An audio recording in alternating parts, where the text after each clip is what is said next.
In the energy quadrant, taking a look at the April natural gas futures contract, those Henry Hub futures finished on their lows today, down about 1.22% at the close, down about 1.24% on the lows. 2.761 was that April low. On the high side, 2.855. That was up 2.14%. So a pretty big turnaround from the highs down to settling on those lows.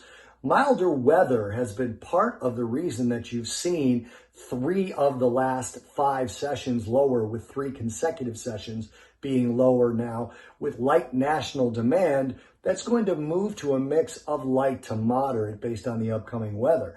A cold front's going to slide down the plains with showers and lows of the 20s to the 30s. A second colder system is going to sweep across the Great Lakes, the Midwest, and the Northeast, bringing rain, snow, and temperatures from the zeros to the 20s.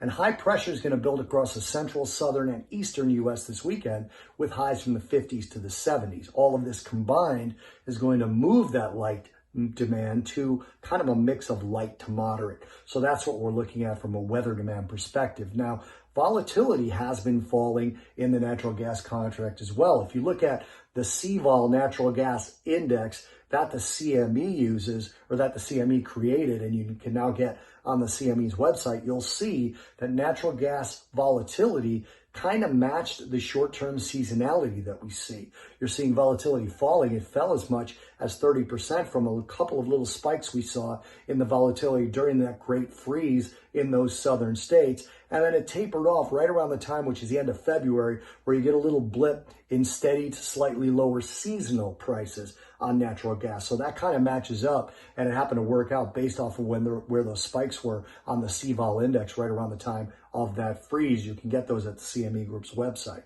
Also, we have the EIA data today, and the weekly natural gas storage report printed a draw, that's a big mistake, of 338 billion cubic feet. Now, that was a little larger than market expectations of 332, obviously adjusted again for that great freeze, but this decreased supplies to 1.943 trillion cubic feet and flipped the surpluses to a deficit.